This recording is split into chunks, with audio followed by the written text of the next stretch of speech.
Hi friends, welcome to our channel. కొడుకు తన తండ్రితో చెప్పిన 5 చేదు నిజాలు. తండ్రి కొడుకుల అనుబంధం ఎన్నెన్నో జన్మల బంధం. కాబట్టి కొడుకు తప్పు చేసినప్పుడు తండ్రి సరిదిద్దాలి. ఒకవేళ తండ్రి తప్పు చేసినప్పుడు కొడుకుకు కూడా సరిదిద్దే అవకాశం ఉంటుంది. కాబట్టి ఇక్కడ తండ్రికి కొడుకు చెప్పిన 5 చేదు నిజాలు. అవేంటో ఈ వీడియోలో తెలుసుకుందాం. ఒకటవది, తండ్రితో కొడుకు చెప్పిన మాటలు వింటే ఏ తండ్రికైనా బుద్ధి తెచ్చుకొని మారాల్సిందే.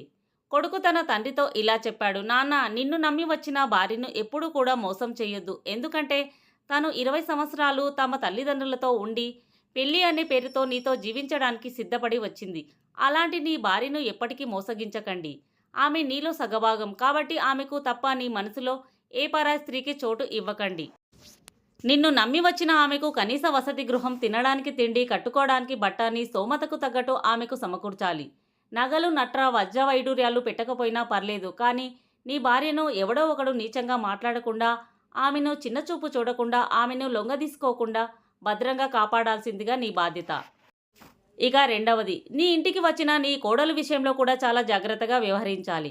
కోడలు అంటే కూతురుతో సమానం. కోడలు వచ్చిన కొత్తలో ఆమెతో అమ్మ ఇది కావాలి, అమ్మ అది కావాలి అని ప్రేమతో చెప్పి ఎలా అయితే మీ పనులు చేయించుకుంటారో, అదేవిధంగా కోడలు పాతపడే కొద్దీ కూడా అలాగే ప్రేమతో ఆమెతో ప్రవర్తిస్తే ఏ కోడలు మామగారిని చులకనగా చూడదు. కొంతమంది మామలు కోడళ్లను చాలా నీచంగా చూస్తారు. కోడలు కాస్త అందంగా ఉంటే చాలు, ఆమెను కూడా అనుభవించాలని చూస్తారు. ఇంటికి నేనే పెద్ద దిక్కు అనే అహంకారంతో కళ్ళు మూసుకుపోయి ప్రవర్తిస్తూ ఉంటారు. ఇలాంటి మామల వల్లే కోడళ్ళు కొద్ది రోజుల్లోనే వేరే కాపురం పెడుతున్నారు. ఈ విషయాన్ని అంగీకరించలేరు, అలాగని భర్తకు చెప్పలేరు. కాబట్టి వేరే కాపురం పెట్టడానికి భర్తలను ప్రాధేయపడుతున్నారు. కాబట్టి కోడల్ని కూతురులాగా చూడకపోయినా కనీసం మనిషిలాగైనా చూడండి. అప్పుడు వాళ్ళు కూడా మిమ్మల్ని తండ్రిగా భావించి మీకు సేవలు చేస్తారు. మూడవది, మీరు తండ్రి స్థానంలో ఉన్నారు కాబట్టి ప్రతి విషయాన్ని బాగా ఆలోచించి మాట్లాడాలి. లేదంటే అందరిలో పరువు పోతుంది. ఇంట్లో ఏదైనా గొడవ వచ్చినప్పుడు ఆ గొడవను తగ్గించే విధంగా ఉండాలి మీ మాటలు.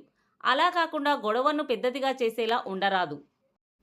ఒకవేళ బయటి నుంచి సమస్య వస్తే దాన్ని ఇంట్లో అందరితో చర్చించి సరైన నిర్ణయం తీసుకోవాలి. అంతే తప్ప నేనే ఇంటికి యజమానిని అని ఎగిసిపడి ఏదో ఒకటి మాట్లాడి ఆ సమస్యను ఇంకా పెద్దది చేయొద్దు.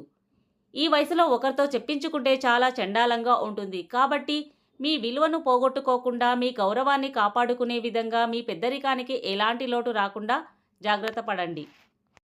నాలుగవది, ఇంట్లో ఉన్న కొడుకు కానీ కూతురు కానీ పక్కదారి పట్టినప్పుడు వారిని సరైన దారిలో నడిపించే బాధ్యత తండ్రిగా మీపై ఉంది.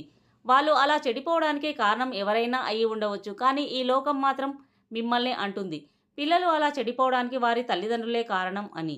కాబట్టి మీ పిల్లలు ఎలా ఉంటున్నారో గమనించి వారిని సరైన దారిలో వెళ్ళే విధంగా వారికి చెప్పి నడిపించండి.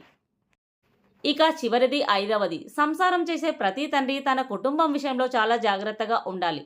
కొందరు తండ్రులు ఏ పని చేయకుండా ఇంట్లో ఖాళీగా ఉండి బాతాకాని పెడుతూ కాలాన్ని వృధా చేస్తూ ఉంటారు. ఇలా తండ్రే ఇంట్లో ఏ పని చేయకుండా ఉంటే కొడుకుకు కూడా లోకువై అతన్ని అస్సలు లెక్క చేయకుండా ఉంటాడు. అదీ కాకుండా నా తండ్రే ఏ పని చేయట్లేదు, నేనెందుకు చేయాలని సోమరిపోతులాగా మారిపోతాడు. కాబట్టి పురుషునిగా పుట్టినందుకు ఏదైనా పని చేసి నీ భార్య పిల్లల్ని పోషించే బాధ్యత తండ్రిగా మీ బాధ్యత. లేదంటే మిమ్మల్ని ఇంట్లోని వాళ్ళు ఎవ్వరూ కూడా లెక్క చేయకుండా చూస్తారు. కాబట్టి ప్రతి తండ్రి తప్పకుండా ఈ 5 నియమాలు తప్పకుండా పాటించినట్లయితే తండ్రిగా మీ విలువ ఎక్కడికి పోదు, మీ గౌరవానికి ఎలాంటి లోటు రాదు. ఇవి వినడానికి చేదుగా ఉన్న పచ్చి నిజాలు. ఫ్రెండ్స్, ఈ వీడియో కనుక మీకు నచ్చినట్లయితే ప్లీజ్ లైక్ చేసి మా ఛానల్ని సపోర్ట్ చేయండి. అలాగే కొత్త వారైతే మా ఛానల్ని సబ్స్క్రైబ్ చేయండి. Thanks for watching.